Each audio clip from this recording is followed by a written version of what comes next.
Hi, it's Ken here from Ajar Ken TV.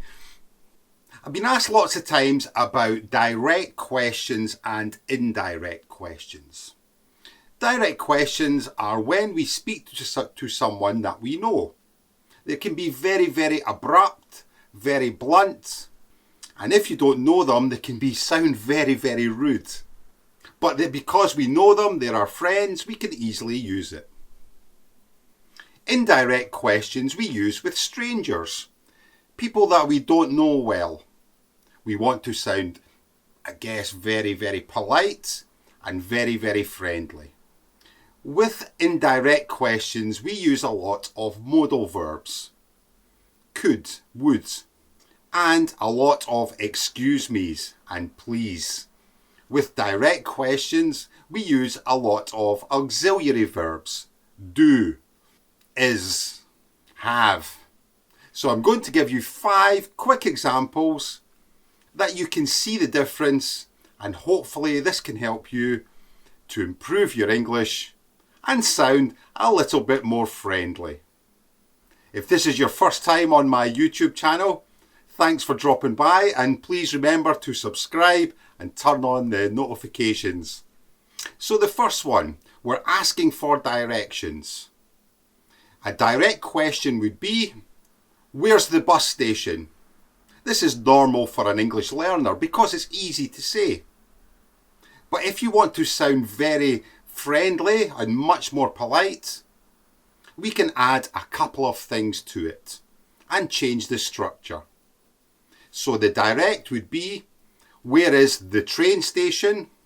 The indirect would be, excuse me, could you tell me where the bus station is, please? Where the bus station is, please. Notice we put the verb to be at the end of the question.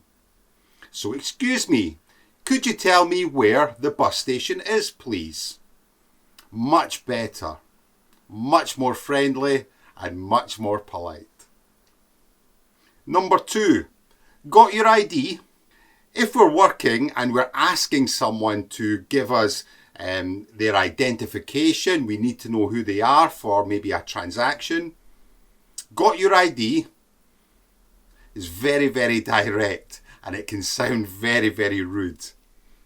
A much better way and indirect way would be, excuse me, would you mind? Would you mind? Would you mind producing your ID, please? So again, we've got excuse me, and we've got the modal, would you mind? Much softer, much friendlier. And of course, we've got please at the end. Excuse me, would you mind producing your ID, please? Number 3, give me that pen over.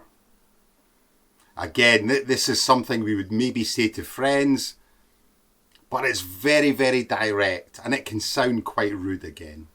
So we have to be a little more indirect and softer. And we would say, could you pass that pen over, please? Could you pass that pen over, please? Now this is much better, much softer, much friendlier. Number 4, how much is it? This is quite a common one, right? Especially for English learners. We're browsing in a shop, how much is it? Most English learners will say this. But to be much more polite, much more friendly, we can say, excuse me, could you tell me, could you tell me, could you tell me the price of this, please? Could you tell me the price of this, please? As always, when we're being friendly, there is more chance of perhaps a reduction in the price at some places.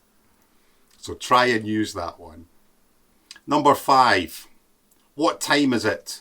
If someone says this to me, I would get a little bit of a shock because it's really, really direct. With friends it's okay, but with someone we don't know, it can sound really abrupt, which isn't a good thing. To be softer and friendlier, we can use this expression.